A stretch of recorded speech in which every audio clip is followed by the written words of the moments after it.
Signing for Birmingham, being connected with a big club like Birmingham, it's a dream come true. And for me, even though I can take the rough, I can take the good times and the bad times, do you know what I mean? Because now when I look back, for me, when I was sitting in prison, to come out and play football and get paid for something that you enjoy doing, I'd have took your hands off. I grew up in a place called Hackney, London. I got two brothers, I'm the middle child, and I was raised by my mum. And yeah, life, was tough. We didn't have all the luxuries bestowed upon us, but life was still okay. I was playing football from an early age, so as far back as I can remember, from about 7, 8 years of age in school, I was playing football, and it was kind of very clear that I had a gift for football. So when I think back to my childhood, growing up, I was playing for teams like Clapton Rangers, playing for Hackney, playing for London. So I was in the era where I was playing football against the likes of Paul Ince.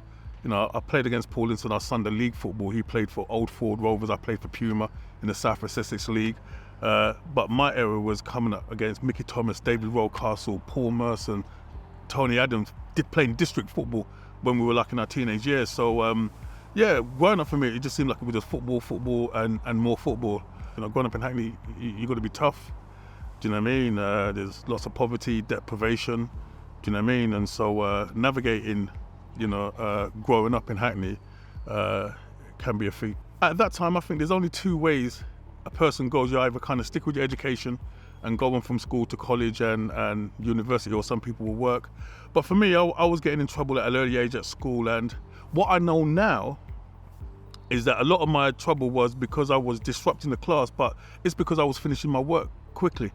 So academically, I was fine. I was one of the first people to finish my work, but I found myself waiting for other pupils to finish their work. And so invariably what I would be doing is, just flicking the rubber and doing foolish things like that, and then just getting in trouble.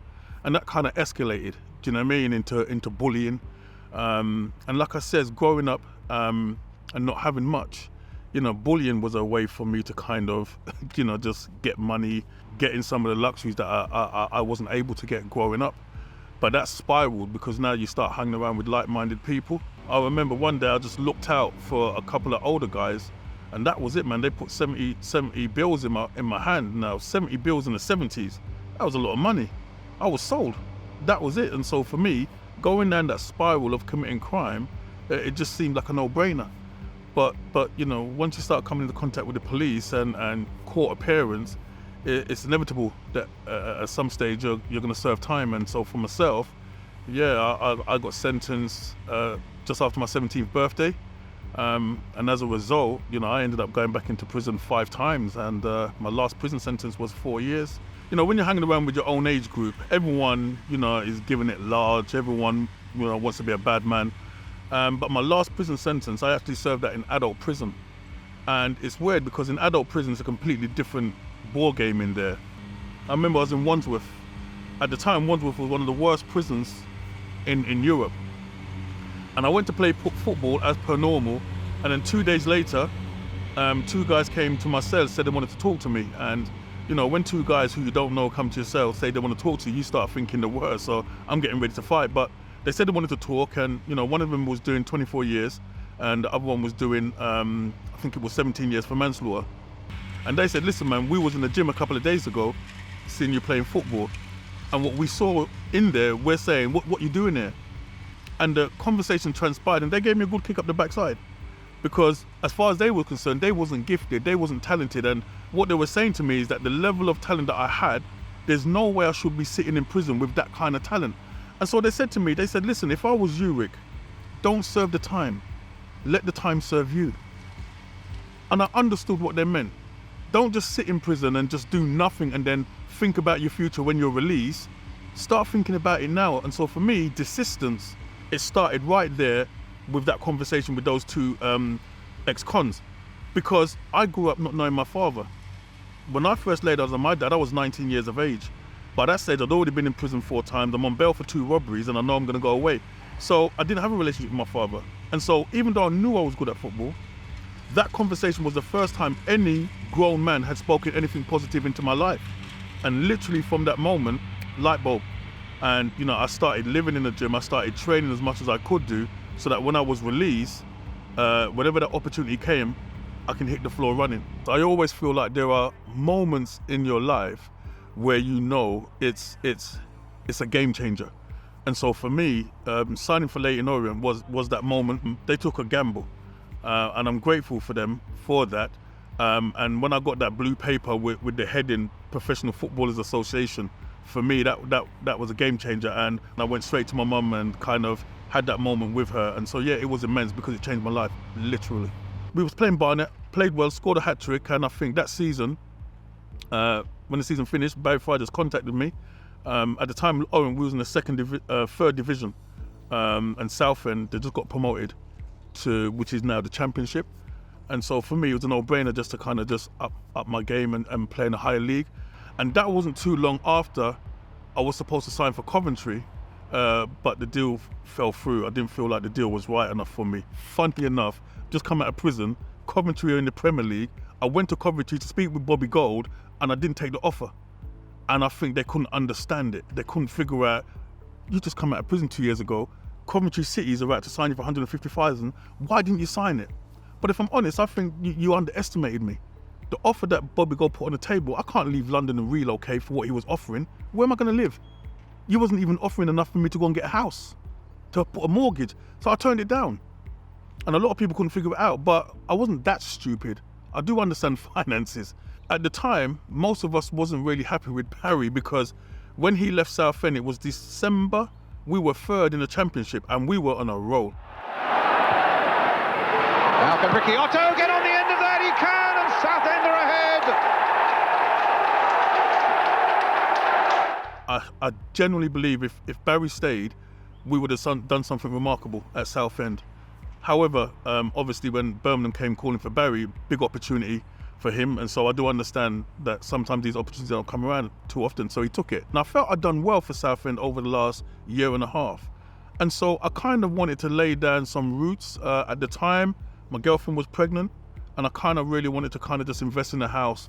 And so I went to speak to the chairman just to say, listen, you know, I've done well, I've increased in value, can I, you know, just get an increase because this is what I want to do, you know, I'm about to be a father. And Vic Jobson said no. And I felt like, you know, all my hard work has come to nothing. And I think at that time, Barry got wind that I wasn't too happy about the fact that, you know, I wasn't going to get an improved contract, and he called up and just sowed that seed. You know, at the time, even though I was playing in the Championship, Birmingham was in the second division, but, you know, Birmingham, the potential, the size of the club, they were definitely going to win the second division, and they just they were drawn to play Liverpool, and I remember thinking, oh, I would love to play in that game, you know, and so things just happened very quickly. Southend didn't stand in my way, and so yeah, I came to Birmingham to just link up with Barry and Steenie again. At that time when I signed for Birmingham, I'd only been out of prison 4 years, so a lot has happened. So yeah, signing for Birmingham, being connected with a big club like Birmingham, it's a dream come true.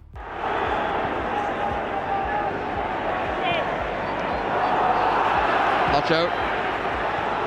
Low. Claridge. Otto. Yes!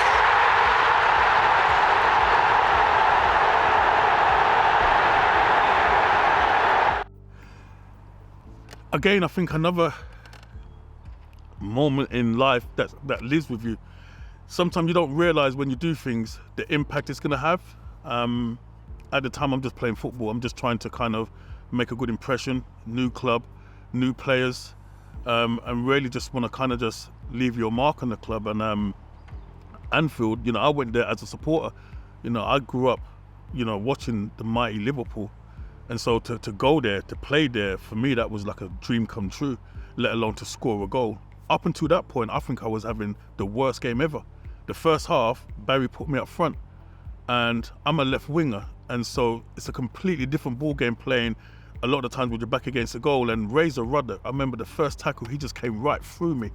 I was in the air, I didn't know the ceiling from the ground or and I just felt just out of place. And first half was just atrocious, and I remember going in that second half and I gave it to Barry, and I gave it to him. I was so angry because you want to make a good impression, and so second half he put me back on the wing, and I started to kind of just play myself, express myself, and so when that goal came, it was just like a blur. It's still a blur, but it's one that lives with me. I do watch it quite often, and yeah, it's just one of those indelible games where even now when I meet fans, they still remember it and talk about it. And for me, I just feel blessed because you come into the game to try and make an impact and to give good memories. For me, that's one of them. Gosh, I know that '95 was just a great year because that season we done the double, and going to play at Wembley. And for me, when I look at the new Wembley now, it looks great stadium.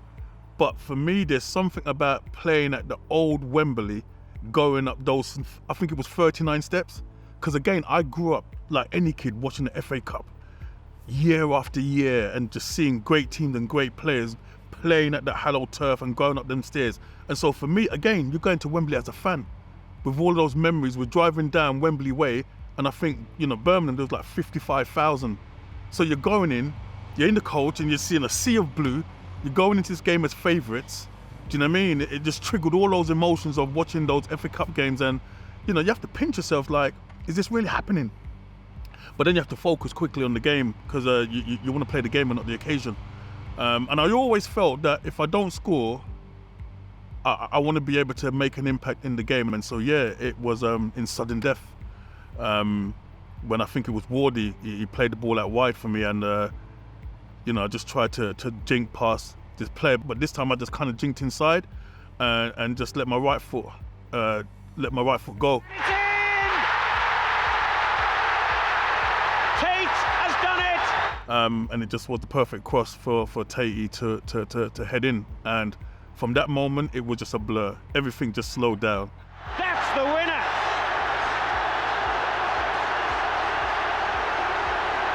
With the hardest chance they've had. I mean, he does well, Otto. Most of the threats have come from him this afternoon. Right-footed ball in, and that's a great header. But yeah, another moment in my life that has lived with me, and I think with many other Birmingham fans as well. I don't think I had the best time at Birmingham, but that's more to me. Now, when I reflect back, I could have disciplined myself a little bit more better. But I think what a lot of people don't understand is, even though I came out of football and my life changed, my mindset had to change as well. And so I tried to not be hard on myself, because I think I could have got more out of my career if I was more disciplined. But I got to remember the person that I was back then. There was still a lot of idiosyncrasies that I was carrying from the streets. And so I tried to not beat myself up, but I definitely embraced all of the experiences. Playing for Birmingham, scoring goals for Birmingham. Now I'm living in the city of Birmingham. And like I says, being part of Birmingham's history, huge. When I started playing football, I realised that this isn't going to make sense unless I go back and start working with offenders, because whilst I was in prison, there was a lot of talented ballers, but not only ballers, a lot of talent in general. And so once I kind of started playing football, I realised that, you know what, Rick, what am I going to do when I finish my career? I wasn't too sure, but I know I wanted to kind of work with offenders because I've been there, seen it, done it, and worn the t-shirt. So I kind of knew when I had to retire from football that was the direction I wanted to go in, just to kind of work with offenders. And so I was employed by National Probation Service in Birmingham 2004 and started working with some of the most prolific offenders in the country. And again, because I've been there, seen it, done it, I could relate, or the offenders could relate with me a lot more. Yeah, that's how I kind of got into working within the criminal justice service, because of my passion of believing that, you don't have to let your past or your present dictate your future. And if I can turn my life around, I wanted to help others to try to do that as well. When it came to my religion, I always had faith. I always believed in God, but I didn't grow up in church. And so my first experience of pursuing God It really started when I was serving my 4-year sentence in 1988, but I kept it to myself. I remember playing football for Birmingham City one day, and I remember the ball was way over on the other side of the pitch, and I was saying to myself, gosh, what am I going to do when my career finishes? Because, man, it doesn't get any better than this. Do you know what I mean? And I just heard a voice say, you're going to serve me. And I ran around to get the ball, but I was running to try and distract what I heard. Serve me. I couldn't understand that. And I remember going home, and all the lads was going out, and I said, I'm not going out. I was just disturbed by, heard me. Because I understood what that meant, but I was saying, heard me, serve me, become a Christian. Nah. And then all my ego was coming out, I can't become a Christian. Man's going to think I'm shook, you know? But I heard it. And so all of these were the footprints that was leading up to when I actually gave my life to Jesus in 2004. You know, just being a Christian and just growing in my faith and just pursuing what God wants me to do. And so that's what brings me here to Queen's Foundation Ecumenical College. You know, just to continue to pursue my studies. I done my degree in theology in 2006, 2009. And today I'm doing my master's degree in Black Theology and Liberation, Transformative Ministry.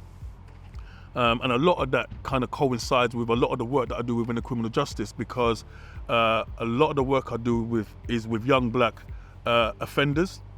The disproportionality is just crazy. If you think black people make up 3 to 4% of the general population, yet they make up 12% of the prison population. That's huge. And so a lot of my work is working with these black youth. Whatever the case may be, my message is the same that was delivered to me. Don't serve the time. Let the time serve you.